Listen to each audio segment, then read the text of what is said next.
vidas que así son, y ya no se trata de un movimiento creativo como en sus orígenes. En sus orígenes la Gestalt fue muy creativa, fue una continua improvisación del padre de la Gestalt, Fritz Perls, padre de la Gestalt que fue una persona que evolucionó a través de toda su vida, vivió 70 y tantos años y siempre fue un buscador y siempre era alguien que iba avanzando, no como otra gente que se queda a cierto punto, como que se hace la idea que ya llegó cuando cumple como los 40 años o cuando se hace un profesional bien conocido. Pero ese era un hombre muy auténtico y reconocía lo que le faltaba siempre y lo buscaba. Y al buscar lo que había, lo que crecía en torno a suyo, seguía incorporando elementos a su trabajo. Era una persona integrativa. Pero ya en el servicio fúnebre de Perls, algunos de sus colaboradores antiguos, que no conocían su trabajo maduro, que no conocían lo que él hizo cuando al final de su vida se vino a California, a ese oasis de la nueva era, donde había un clima muy propicio a la búsqueda, a la experimentación, a la aventura, especialmente la aventura interior. Los que se habían quedado en Nueva York, los que conocieron a un Perls que estaba todavía en formación, no se interesaron suficientemente en venir a ver o conocer de cerca por qué se estaba haciendo tan famoso Perls en California. La verdad es que antes que se hiciera tan famoso, él casi se retiró de la psicoterapia. Se fue de viaje a Japón, se fue a Israel, pensó dedicarse a la pintura, pensó que ya estaba repitiéndose como terapeuta, y desde esa libertad de buscarse el camino, como dando una vuelta de página, volvió a descubrir la psicoterapia, volvió a interesarse. Pero ahora ya no volvió a Nueva York, a tierra de sus antiguos colaboradores, donde había un instituto Gestalt. Era un instituto con mucho interés en la teoría. Y se vino a California y se puso más experiencialista, se puso más chamán, diríamos, porque su acción era más intuitiva. Era ese su genio, el genio de actuar según lo que se le ponía delante, según las situaciones y las personas. No sabía muy bien él porque no era un teórico, de modo que lo que se llama teoría de la Gestalt es la teoría que formuló sobre todo un hombre llamado Paul Goodman, que era un educador que había tenido alguna experiencia con Reich o con algún reichiano, y tenía una mente teórica, sí. Y Paul Goodman escribió parte de un libro que se hizo muy famoso en los años 50, que se llamó Terapia Gestalt, Excitement and Growth in Human Personality, un subtítulo con una serie de autores que fueron los colaboradores en ese escrito de Perls. Y cuando yo me encontré con Perls, que fue el año 66, le pregunté si había escrito algo nuevo y me dijo: mi compasión por la humanidad es muy limitada. Una respuesta original me pareció. Normalmente no se supone que uno necesite mucha compasión para escribir un libro, pero para él no tenía sentido escribir un libro si uno no lo hacía por amor a la humanidad. Y él no se sentía muy santo, él se sentía muy crítico de la gente con que se topaba y no lo disimulaba. Hay gente que siempre sonríen, son amables, tienen buena educación. Hay gente que es lo contrario, No sé si tienen ustedes un nombre para eso en Colombia. En Chile he oído la expresión cáscara amarga. Personas que llevan lo amargo por fuera, aunque sonrían por dentro, que muestran más la dureza. Tienen un cierto orgullo de ser duros. Pero ser así. Y bueno, vivió años en California. La gente empezó a venir primero de los alrededores, del instituto Esalen, donde se instaló, ahí lo conocí yo. Después empezó a llegar gente de más lejos, empezó a llegar gente de la costa este, empezaron a venir los psicoanalistas de Washington y de Nueva York. Después empezó a venir gente de Alemania, que se hizo muy famoso este centro hasta de Japón, yo recuerdo. Yo fui uno de sus 3 sucesores en Esalen, y me tocaba también, porque él se fue a Canadá, ya no estaba en Esalen, pero simplemente por ser uno de los sucesores que lo había seguido en Esalen, me llegaba gente de todas partes del mundo, cuando yo me sentía bastante principiante todavía. Entonces era una ebullición, la Gestalt era una Gestalt viva, no solo Peirce no sabía lo que iba a hacer de un momento a otro, era tan creativo que ni siquiera coleccionaba él sus fórmulas, nunca sistematizó las técnicas de la Gestalt, son esta y esta y esta y otra. Me tocó a mí ser el primero que sistematizó las técnicas de la Gestalt. Pero sobre todo, a mí me llamó mucho la atención que cuando él me encomendó escribir algo sobre la Gestalt para el Instituto Esalen que nos albergaba, donde todo esto tenía lugar, instituto que se estaba dando a conocer en el mundo, y no existía una monografía sobre la terapia Gestalt. Existía ese libro de los años 50, pero parece que había un sentir que ese libro de los años 50 nadie hubiera imaginado cómo era la Gestalt viva de leer ese libro. Un libro un poco acartonado de tantas nociones teóricas. Entonces me tocó a mí escribir, él tal vez me sugirió a mí al Instituto Esalen porque a él no le gustaba mucho teorizar. Pero me encontré con la sorpresa, yo nunca lo vi tan contento en su vida, en todos los años que lo conocí, que cuando se leyó estas páginas que yo había escrito, era lo que yo veía que él hacía, no a partir del libro antiguo y los presupuestos teóricos y las ideas psicoanalíticas, sino de cosas más elementales que uno podía deducir. Entonces había como un desfase entre la Gestalt de los años de Nueva York y la Gestalt californiana.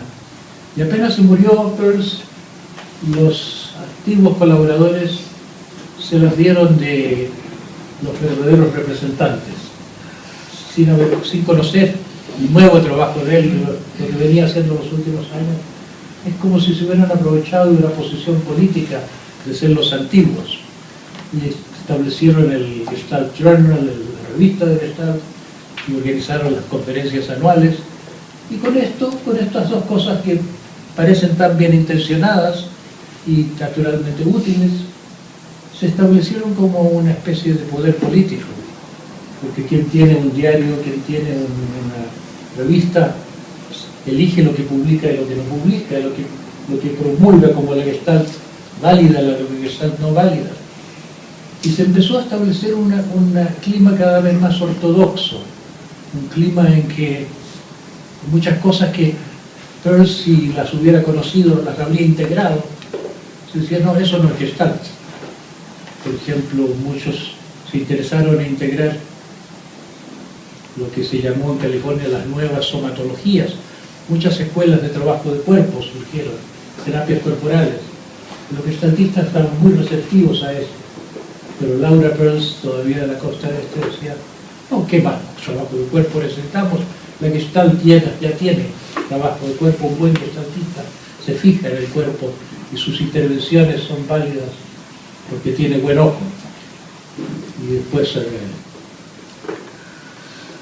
otros se interesaron en el carácter, los reichianos empezaron a hacer Gestalt, y claro, tenían una visión, todo lo que viene del Owen, los caracteres orales, los caracteres narcisistas, los tales y cuales.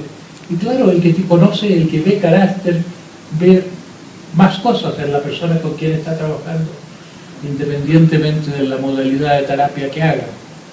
Y los ortodoxos dijeron no, la Gestalt trabaja en el aquí y ahora, ningún marco de referencia, no probamos que se haga Gestalt desde un punto de vista caracterológico.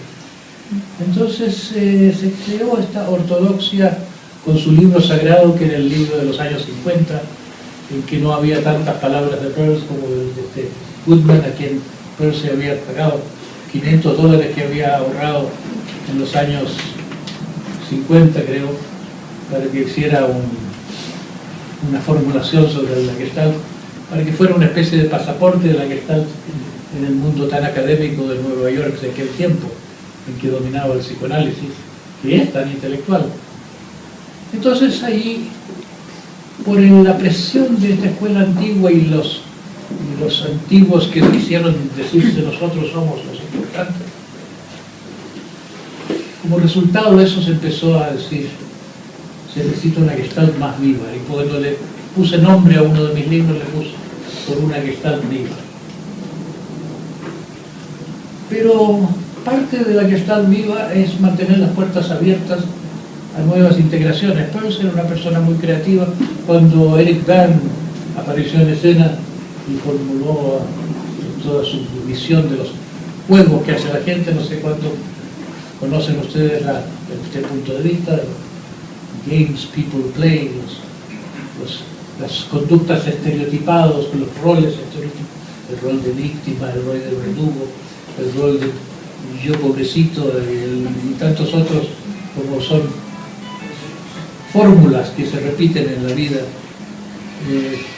Él inmediatamente incorporó ese lenguaje, en su manera de hablar estaba ese lenguaje, pero después de muerto ya fue tabú hacerle más agregado. Pero yo en mi trabajo pensé, ¿qué necesita un gestaltista? Cuando me invitaron los gestaltistas en Europa a hacer por primera vez un programa de formación, yo dije, lo que necesita un gestaltista no es una teoría de la Gestalt, no es tantas fórmulas, ni siquiera técnicas, aunque sí que se transmiten técnicas. Lo ideal sería que la gente fuera como el mismo Fritz Perls, que no sabía lo que iba a hacer de un momento a otro, que fuera tan intuitivo, que fuera tan apropiado, que fuera tan creativo, que no se apoyara en un manual. Entonces yo aposté en la formación por la formación humana del terapeuta. Yo siempre tuve fe que si la persona crece, si la persona llega a tener un corazón abierto, interesarse en la persona que tiene al frente, si la persona se conoce a sí mismo, conocerá al otro. Si la persona es benévola, escuchará al otro.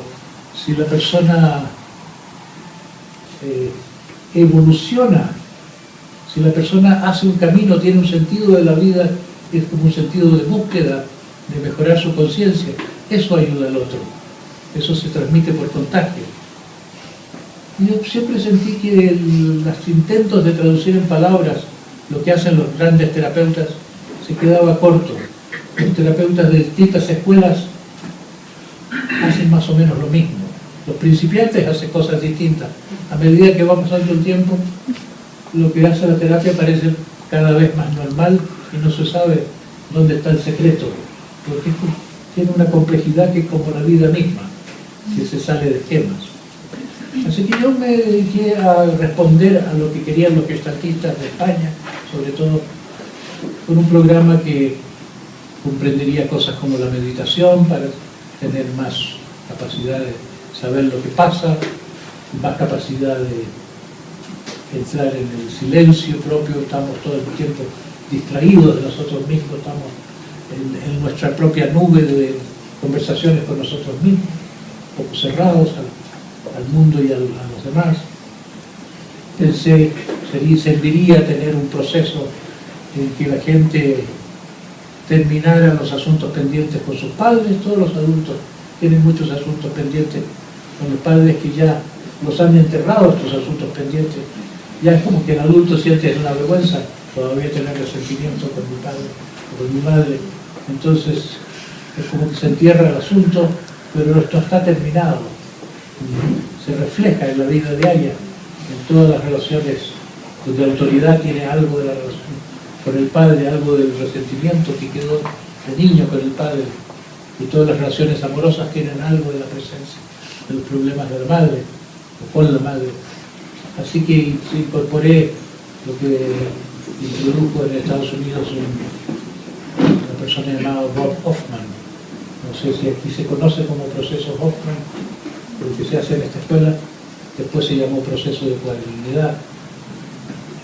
Y entonces, en mi idea de formar personas más que gestaltistas, surgió una Gestalt mucho más integrativa. Y la Gestalt iba a ser una parte de este mosaico, junto con el teatro, junto con el movimiento espontáneo. Pero como en España ya hay tantos institutos de Gestalt, me parecía redundante hacer mucha Gestalt en el SAT, en lo que se llamó el programa SAT. Un poquito basta, porque esa parte la ponen los otros institutos. Pero ahora, después de que han pasado tantos años de hacer esta Gestalt integrativa, en que la Gestalt es una parte de un mosaico, empezó a surgir el deseo de agregarle más horas de práctica de Gestalt pura y más supervisión. Entonces han surgido varias escuelas que se llamaban de Gestalt viva, fueron iniciativa de Jorge Llano, que transmitió esta idea a la gente, a conocidos en distintos países. Entonces hay una escuela de Gestalt viva en Puebla, en México, hay otra en Chiapas, hay una Gestalt, una que se llama Gestalt de Vanguardia, que tomó el título de otro de mis libros, en Brasil, Gestalt viva en Chile, no me acuerdo cuál otro estoy olvidando. Están apareciendo escuelas de Gestalt como para darle a la Gestalt integrativa además un elemento de mayor especialización. Y todo partió en cierto modo de aquí, esa iniciativa de llevar al mundo una Gestalt, como levantar la bandera de una Gestalt viva, una Gestalt más libre y más liberadora que esa Gestalt tan acartonada que se estaba creando por la insistencia de la teoría. Todas las cosas que después no funcionan tan bien se generan en un elemento cuasi político. Cuando murió Peirce, él era como un chamán, era una persona intuitiva, una persona muy creativa, pero poco interesada en las palabras y en el discurso teórico. Entonces algunos competitivamente quisieron decir, Peirce no era buen teórico, Paul Goodman era el teórico, y yo soy del partido de Paul Goodman. Y así que ocurrió en la Gestalt que lo que estamos llamando la Gestalt viva, la Gestalt integrativa, primero fue muy rechazada por los institutos más antiguos, pero está pasando que los institutos más antiguos están perdiendo su gente. En Brasil me dicen que en San Pablo, en la escuela oficial de Gestalt, están quedando como 5 alumnos, en que las cosas que se repiten y se hacen repetitivas por su naturaleza se agotan. Y yo creo que la Gestalt que está aprendiendo la gente aquí va a dar para más, va a dar para que va a transmitir y va a ayudar más en el ambiente. Es como si el mundo no se ha beneficiado completamente de lo que promete la Gestalt. La Gestalt es un factor humanizante muy liberador. Yo siempre digo que la civilización es castradora. Civilizar es como desanimalizar. Miramos muy para abajo todo lo instintivo, como todo lo espontáneo. A los niños los miramos en menos, como si no saben nada, en lugar de sentir que son todavía un poco misteriosos, que todavía no se han olvidado de lo que traen del otro lado. Entonces, yo creo que se necesita una gran fuerza de gestaltistas para cambiar la educación, que se ha puesto también fósil, acartonada, Cuando necesitáramos fuerzas liberadoras para que la gente sea más humana y no más estereotipada. Yo escribí un libro también que se llama Cambiar la educación para cambiar el mundo. No sé si vamos a cambiar la educación dentro de las instituciones, pero si es válido cambiar la educación para cambiar el mundo, también sería válido decir cambiar las empresas para cambiar el mundo. Cambiar todos los grupos humanos, es ahí donde va a cambiar el mundo. Y ahí se necesita esta fuerza, este elemento terapéutico, el elemento que le quita las máscaras a las personas para devolverlas a su contacto mutuo más genuino y espontáneo. Creo que ya no debería hablar más, ¿no?